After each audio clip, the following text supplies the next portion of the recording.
Shalom, ladies and gentlemen. Today, as always, we'll be talking about our weekly Torah portion, Parshas Vayishlach. Yaakov sends messengers. But our sages tell us that this is a textbook for the negotiations. Actually, our sages back in the time of the Talmud, when they had negotiations with the Roman Empire, they always were reading this parsha. And this is really a textbook because you have everything here. Yaakov is ready to give a present to make his enemy, Esav in this case, to feel better. He is praying for the success of his mission, and he is also ready to fight. So the strategy is there. It also adds to the strategy the idea how Yaakov sets up his camp. He divided into two camps. He put the strongest in the front. Basically, everything is ready.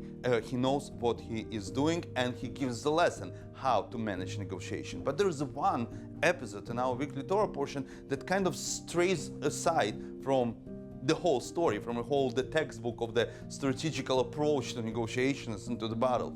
The story how Yaakov fights with man or angel. Rashi, the main Torah interpreter, tells it based on the Midrashic explanation, tells us that Yaakov is actually fighting with the Esav's angels. He based it on the words of the prophet Asher when it says about Yaakov that he was fighting Esav's angels.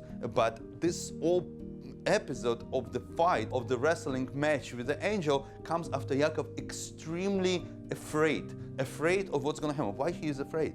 Everything is there. Strategy, preparations. He is not a simple person. He has a huge camp. He has an army. Why is he afraid? To understand this, why Yaakov is afraid, I want to address words of a different Torah interpreter. Actually, Rashi's grandson, Rashbam, when he sometimes argues with his grandfather that his grandfather doesn't follow his own rules. What are the rules of Rashi? Rashi's rule is always to explain the plain meaning of the text. Only when the plain meaning is not enough, he goes to midrashic explanations, to more allegorical, to more mystical explanations. And Rashbam, his grandson, always argues with Rashi that there is an obvious reason, obvious explanation in the plain text. You don't need to go to mystics. And he tells us that the situation, this episode of Yaakov and Esav, of their fight, at least fight of Yaakov with the Esav angels, it's a master episode, meaning that this episode returns itself many times in the Torah, and there is a pattern. There is a certain learning pattern that we can understand from repetition of the same episode. We have those situations many times when the certain episode repeats itself. For example, the meeting by the well, the part of when the garment are mentioned in the Torah. Many of those. In this case, remember Moshe Rabbeinu, when he walks down to Egypt after the revelation of God to him at the burning bush, he meets angel again. An angel wants to kill him. Later on, even Bilam, he's not such a positive hero. When he goes to fulfill his obligations to Balak and curse the Jewish nation, angel also opposes him on the way.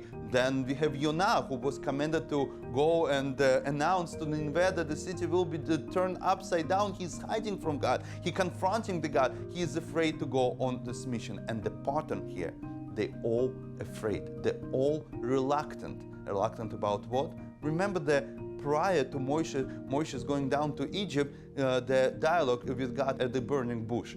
Moshe says to God, who am I? Why am I? I'm not good. They're not going to listen to me. He's reluctant, but not reluctant and have second thoughts about God. He's reluctant about himself. He's doubting his own abilities. The same thing happens with Yonah. When Yonah says they're not going to listen to me, he's doubting himself. Even Bilam, he tells Balak right away, yes, I will take the project, I will take the mission, but it's all up to Akadosh Baruch Hu. I'm nobody. Yaakov tells about himself, Katonti mekol hachasadim. I'm not worthy of all the goodness that you gave me. Yaakov is afraid, and it's good.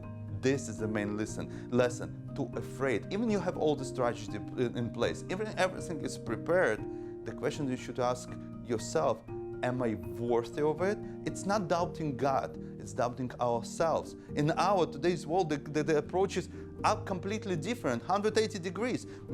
I deserve it. It's my right. Give it to me. We all think that we deserve something. Yaakov tells something else. Always think that you do not deserve.